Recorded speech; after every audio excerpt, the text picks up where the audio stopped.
Hey folks, KILT-MAN here, KILT-MAN at your services. How are you all? Hope you're all doing very well. Now this is just a very quick video, a big heads up about a big review I'm going to do in the next day or so. Yes, after so many distractions like the orca boat in North Wales and other stuff, I'm going to get back to reviewing movies. Yes, the whole point of this channel.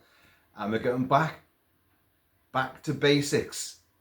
John Carpenter. Yes, a film that I've talked about on the channel many times and always said I'm going to do a big deep dive on this. It's one of my favourite genre movies of the modern era, as in modern from the 90s onwards. And it's a lesser canon for John Carpenter, but it's in the latter phase of his decline.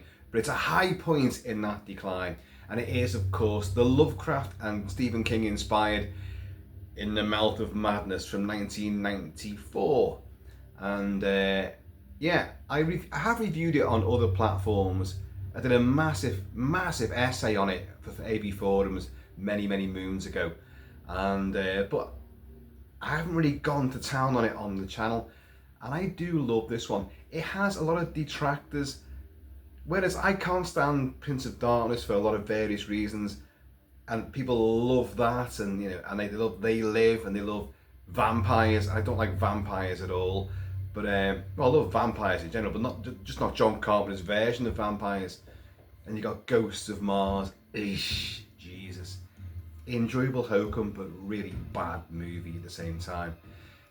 But then you get like In the Mouth of Madness, which is such a flourish of imagination. It's a load of ideas all thrown together. Some stick, and then slide. It's a very moist movie, full of tentacles and old gods. Jürgen Prochnow and Sam Neill, the great Sam Neill, a genre god. You know something? People always ask me like, who's your favourite actor? And I'm always the same. I go like, oh, it's King Kurt. He might not be the best actor, but he's my favourite actor. And you go into like Clint Eastwood and Lee Van Cleef, Russell Crowe, and there's loads.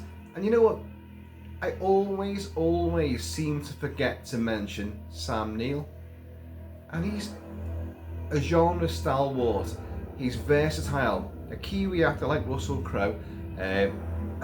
He's been in war movies, he's been in TV shows, he's played a detective, he's played a bad boy, he's played, not an ichthyologist, what is it in Jurassic Park? A dinosaurologist.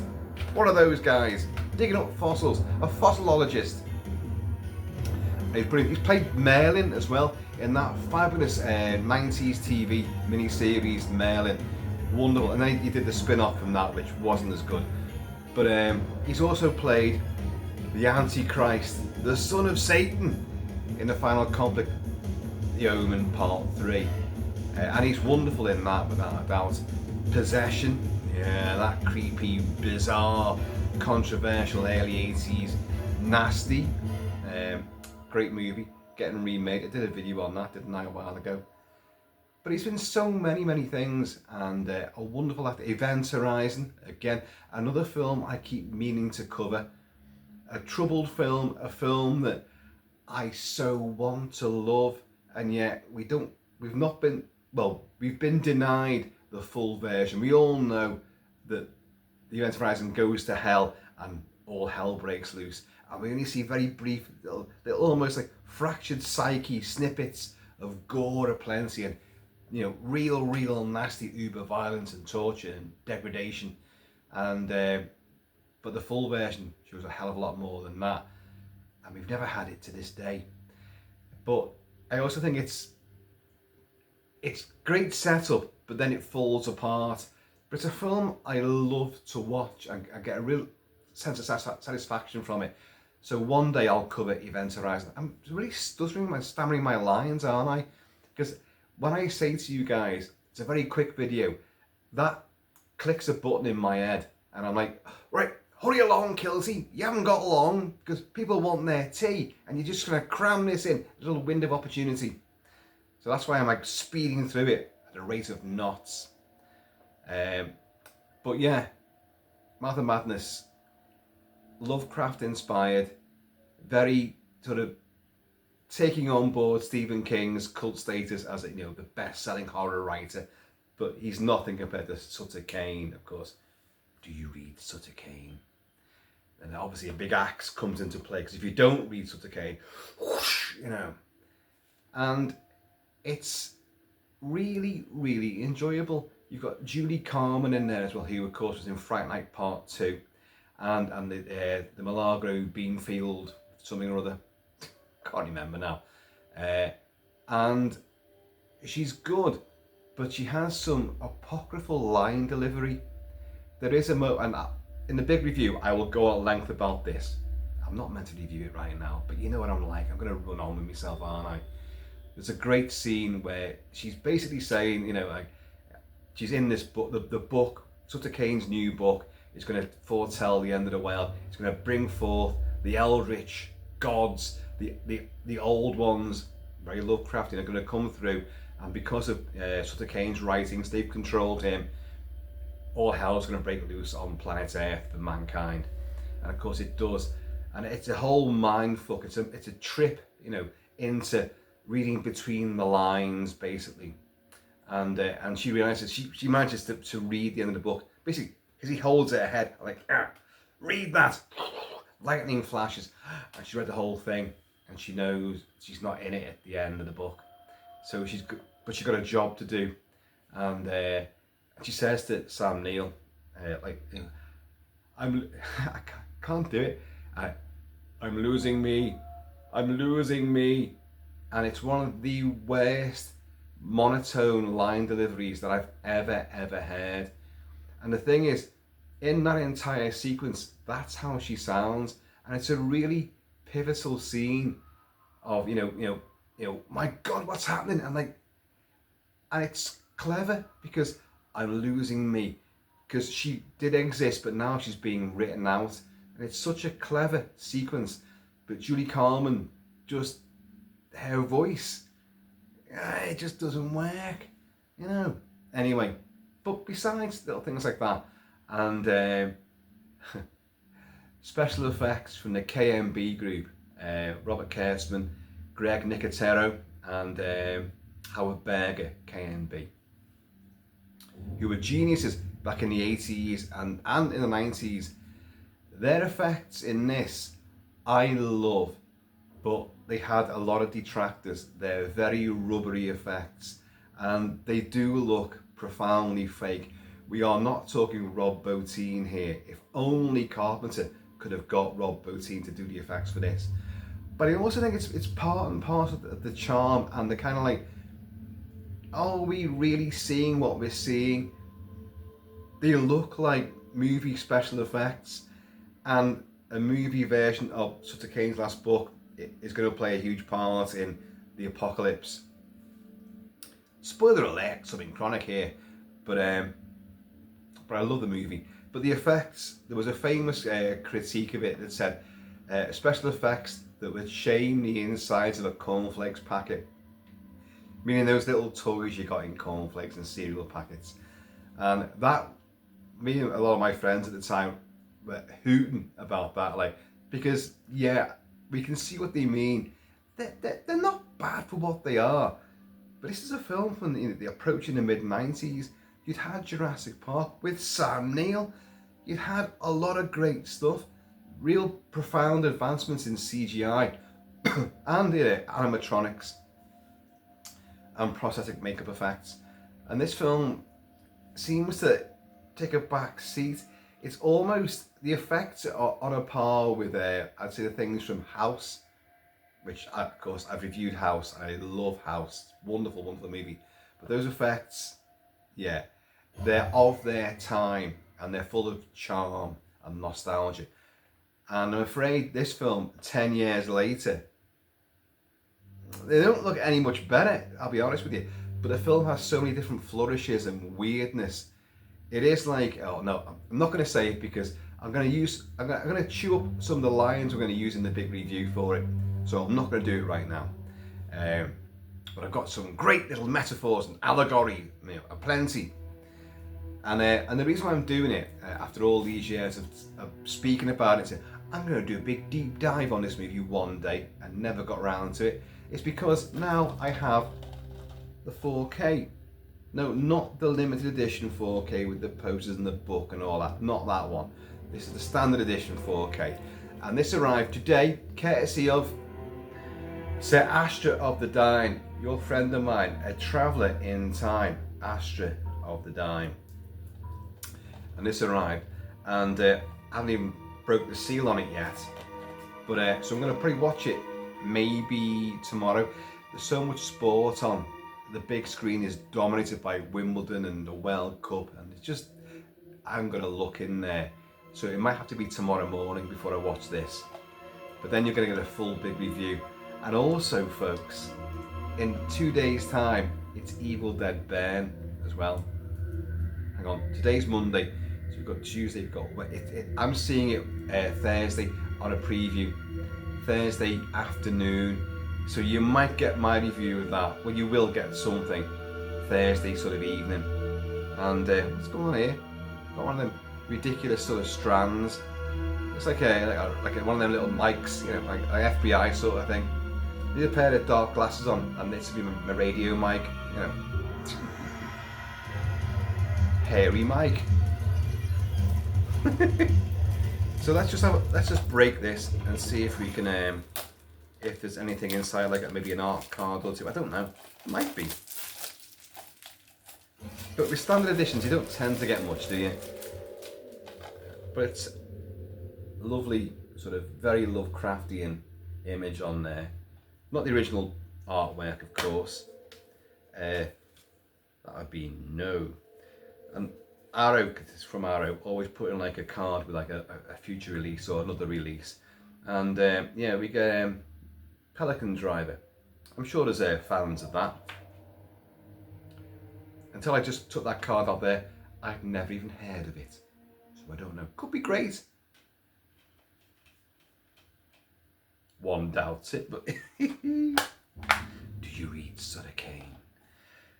Yeah, so there you go, folks. It's about time we went back to John Carpenter. So with a bit of luck, this review will usher in a review of They Live, because I still haven't covered that yet, and Prince of Darkness. Yes, yes, I know. The film I love to slam. It looks great. The soundtrack's one of the best that John Carpenter ever came up with. So texturized and full of different nuance and depth and demonic musicality. It's awesome. I think it's technically the best score he's ever done would be Prince of Darkness, on a par with Big Trouble in Little China, because there's so much going on, so many different flavors, and they are big, epic, long, brooding in the case of Prince of Darkness, exciting and very oriental and exotic, but still pulverizingly, blisteringly exciting and exhilarating in Big Trouble in Little China. So he'd expanded all the themes. He's famous for his major themes and his creepiness and his stingers, but those two scores really pushed the boundaries. Now this score, because you're hearing the full score now to In the Mouth of Madness, collaboration with Jim Lang, and with Jim Lang he also did the score for Body Bags, and I like Body Bags. Is an anthology movie that John Carpenter did. Was that 89? I can't remember now. And it's not bad. It's okay. I actually quite enjoy it. It certainly isn't, you know, top level Carpenter. It's middling and perhaps even dipping below that, but it's enjoyable. Whereas Mouth of Madness, no, it's not nowhere near the top levels, but it's really courageous, entertaining. It's only 95 minutes, 96 minutes, something like that. Carpenter doesn't make long movies, but he packs a lot in there. A great character with Sam Neill's insurance fraud investigator. Julie Carmen's great, apart from the line delivery. Jürgen Prochnow is outstanding with mad billowing hair. Whoa, crazy author from beyond. And you've got Charlton Heston. Charlton Heston's in there as well, as the big publishing boss. And yeah, and you've got Peter Jason is in there as well, who kind of took over from Charles Cyphers. Charles Cyphers was always a supporting actor in a lot of John Carpenter movies. So many of the early ones. He Sheriff Lee Brackett in Haddonfield. But then Peter Jason took over for a lot of movies, sort of like mid-80s onwards. And he's great in this. Very sweaty as well, like, because he's an insurance fraudster and he's been sussed by Sam Neill. Anyway, you've also got the one of the terrorists from Die Hard is in it as well, playing. I think he's called Simon in the very Quatermass named Hobbs End. Hobbs End, yeah, from Quatermass in the Pit, and yeah, how that ties in. It's just Carpenter just going like, look, I did Halloween 3, I did Prince of Darkness, which was meant to bring in a lot of Nigel Neal Quatermass style ideas, but Hobbs End is from a definite take on Quatermass in the Pit. So anyway, I can't wait to dig into it. I really genuinely can't.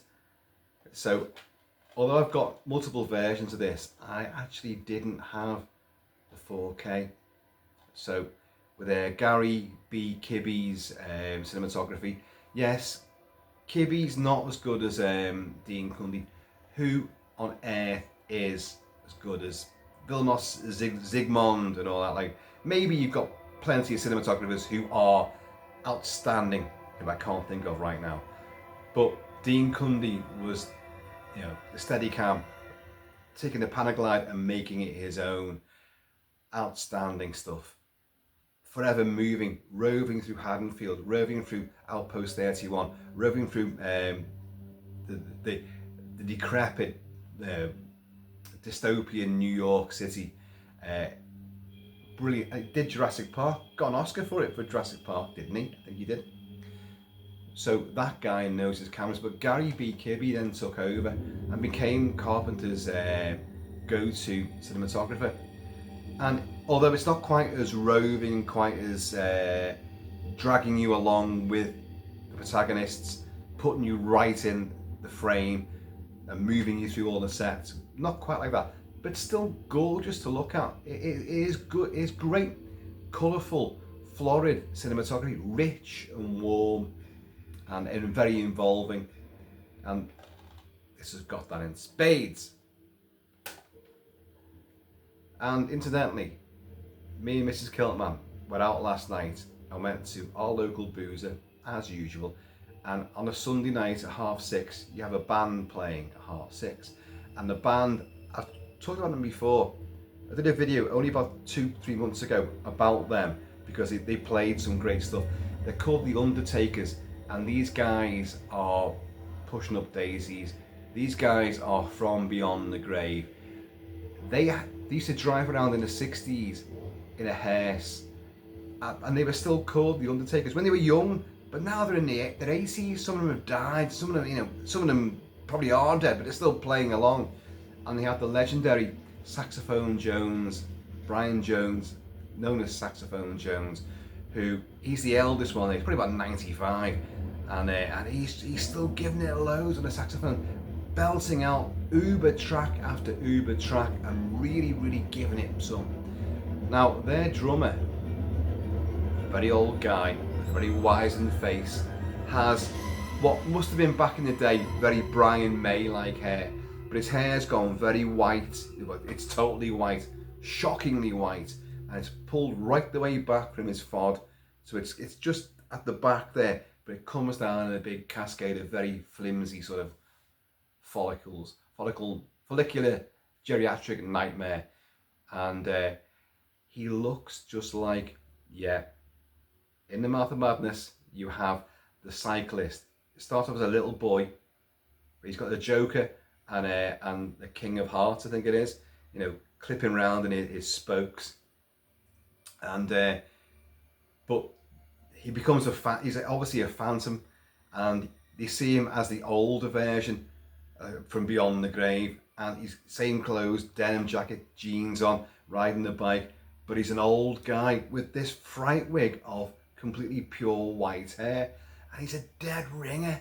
He's an absolute bloody dead ringer for this guy, and for this drummer. And you know, so last night, because I'll let you know now that Aphrodite told me that something was coming. So it's a film from the 90s, and I went straight away, oh, it's a film you've promised to cover, but you haven't done it as yet. And I went straight away, The Relic. And he went, no, it's not The Relic, a few years before. So I went, In the Mouth of Madness. And that arrived today. So last night we were there, and I said to Mrs. Kilty, said, this film's coming tomorrow, and I reckon we get a picture with that guy. And we didn't do it in the end, no. If you followed me on Facebook years ago, I don't do Facebook anymore, you would have seen this guy, because I did have pictures of me in the kilt and the vest after having danced my little tartan ass off to their music in the same venue, and I've got that guy next to me, and I've made reference, this guy, he's moonlighting from Hobbs End, In the Mouth of Madness. Anyway, folks, my tea's probably gone cold now.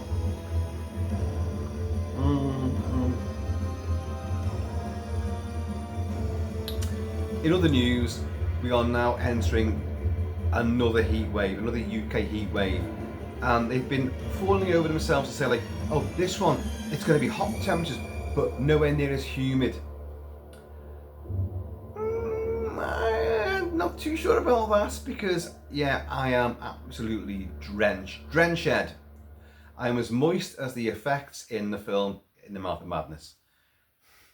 Anyway, folks, there you go. So if you've got a chance, watch the film, and then we can enjoy our review together, because I'll go through it scene by scene, as you know. Anyway, please, in the meantime, this ever rubbery in-between time, please keep it kilted, keep it Celtic. I'm going to see you all at the Mountains of Madness, in a mouth of madness near you. Do